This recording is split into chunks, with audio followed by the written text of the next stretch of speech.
Estudiantes, siguiendo con algunos de nuestros apuntes de derecho comercial, vamos a hablar acerca del tema de insolvencia de las sociedades o reorganización empresarial. Particularmente los comerciantes y las sociedades mercantiles a través de la historia han cumplido una función fundamental en una economía de mercado como la nuestra. Son importantes agentes de generación de empleo, de impuestos, Producto Interno Bruto, reservas nacionales e internacionales y considerando la importancia económica, la normatividad de los diferentes países ha contemplado figuras legales con el fin de proteger la empresa y procedimientos legales que protejan en las empresas en caso de insolvencia y más concretamente el tema de la reorganización empresarial, que consiste en ese expediente legal que permite al empresario, que le permite al empresario que posee ese negocio que es viable y jurídicamente pertinente, ¿cierto? Acceder como tal a un proceso en el cual pueda negociar sus obligaciones con los respectivos acreedores que tiene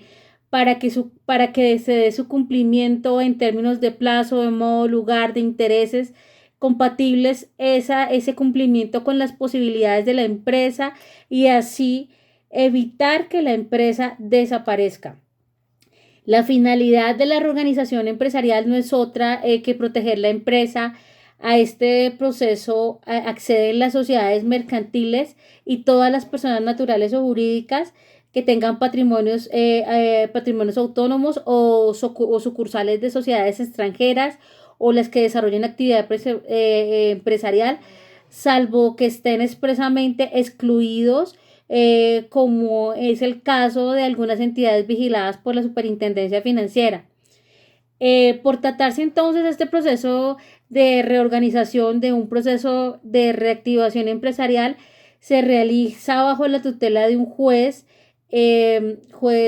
está pendiente de este concurso como tal, de reorganización, eh, de sociedades, empresas unipersonales y sucursales de sociedades extranjeras. El juez del concurso como tal es la Superintendencia de Sociedades.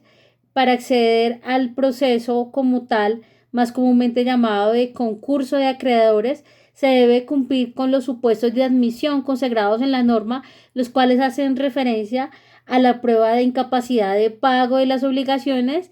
y la prueba como tal del cumplimiento de deberes legales, como es el de llevar la contabilidad de conformidad con la ley, es decir, estados financieros, balance y que toda su contabilidad esté bien. De otra parte, en la mayoría de casos, el acceso se realiza por solicitud del empresario, estando también legitimado, no obstante, para solicitarlo los acreedores y naturalmente también de oficio podrá iniciar ese proceso la Superintendencia de Sociedades, como ya lo vimos, por ser el ente de inspección, control y vigilancia de las sociedades. Eh, en los dos primeros casos, es decir, cuando la solicita el empresario, ¿cierto? Los acreedores, el trámite comienza por la solicitud de admisión, la cual debe ir acompañada de la información básica que le permita al juez verificar el cumplimiento de los supuestos de la admisión, así como de adelantar adecuadamente el proceso. Y dentro de esta información se encuentran los estados financieros básicos, el inventario, como ya vimos, de activos y de pasivos, y una memoria o una relación sucinta de las causas que llevaron a realizar este proceso, y como un proyecto de calificación de las obligaciones y de los créditos. Eh, con solo la solicitud de la admisión aún no se inicia el proceso de insolvencia.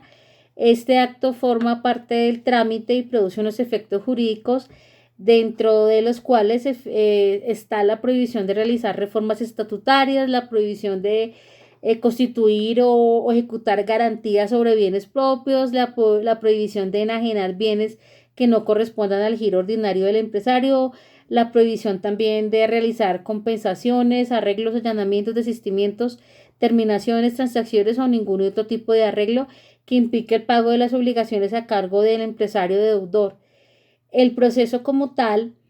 de esa reorganización, como tal, este proceso implica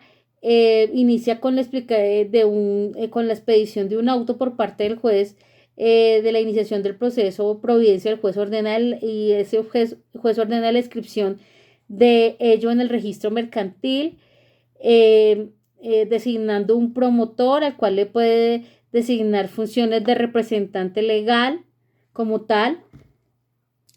Como consecuencia entonces de la iniciación de este proceso,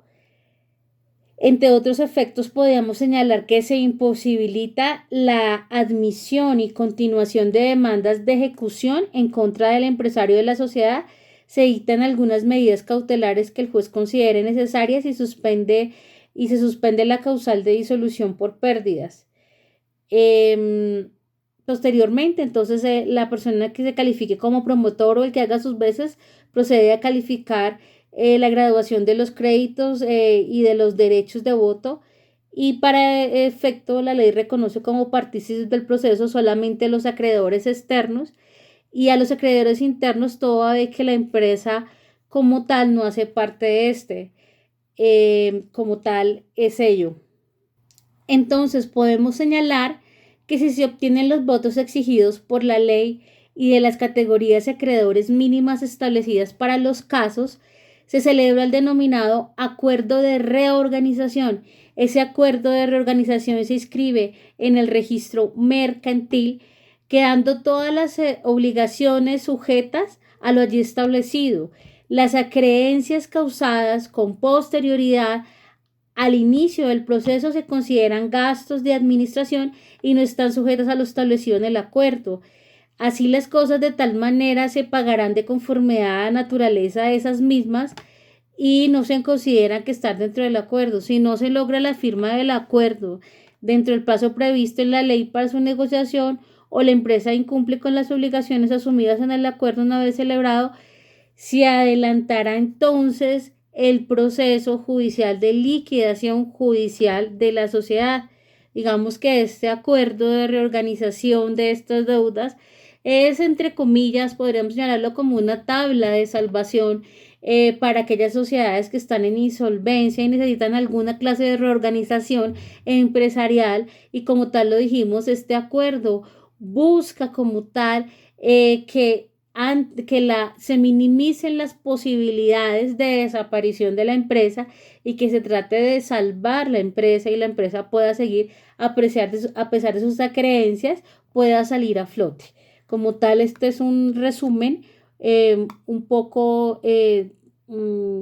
sucinto de lo que es este acuerdo de reorganización empresarial en las sociedades. Gracias.